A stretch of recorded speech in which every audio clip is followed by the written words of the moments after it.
tere, mina olen Alev Ström ja täna ma tahaksin rääkida globaalsest probleemist, milleks on väga suured poed. Poed on nii suureks läinud, et inimesed lihtsalt kaovad poes ära. Näiteks minu naaber Svensson läks oma naisega kauplusse. Kauplus oli nii suur, et naine kadus lihtsalt ära. Vaene Svensson oli jäänud kui muud üle, ta pidi uue naise võtma, väga kurb.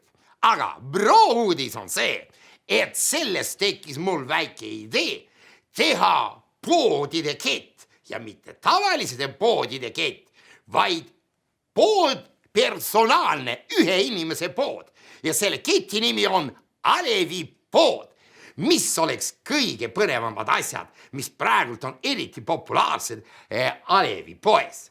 Ma näitan teile kõigepealt selline tore asi, tundub, mis see on. See on närvirahusti. Sa võtad selle hellalt, sul on närv püsti, keerad seda vaikselt liigutad ja närv läheb sul maha. Kui te tahate aga kurjaks saaluga närvi minna, siis keerutate teistpidi ja te lähetegi näete isegi mutter tuli ära. See ei ole aga selle saab tagasi. Kaubamärk on talle närvirahusti. Hästi hea kaubamärgi nimi, närvirahusti.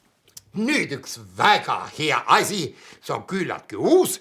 Võib tunduda, et see on väikese sääse vihmavari, aga ei, see ei ole sääse vihmavari.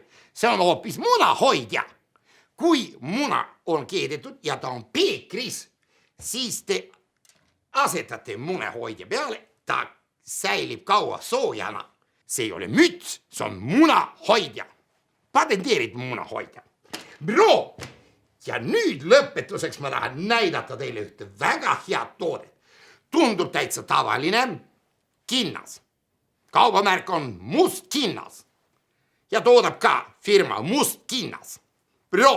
See on suurepärane, ta on teid kõige lihtsam, kõige tavalisem ja mahub igasse kätte.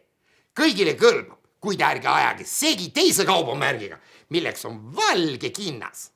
Nii et 2 eri kinnast, justkui samasugused, aga kaubamärk on erinev.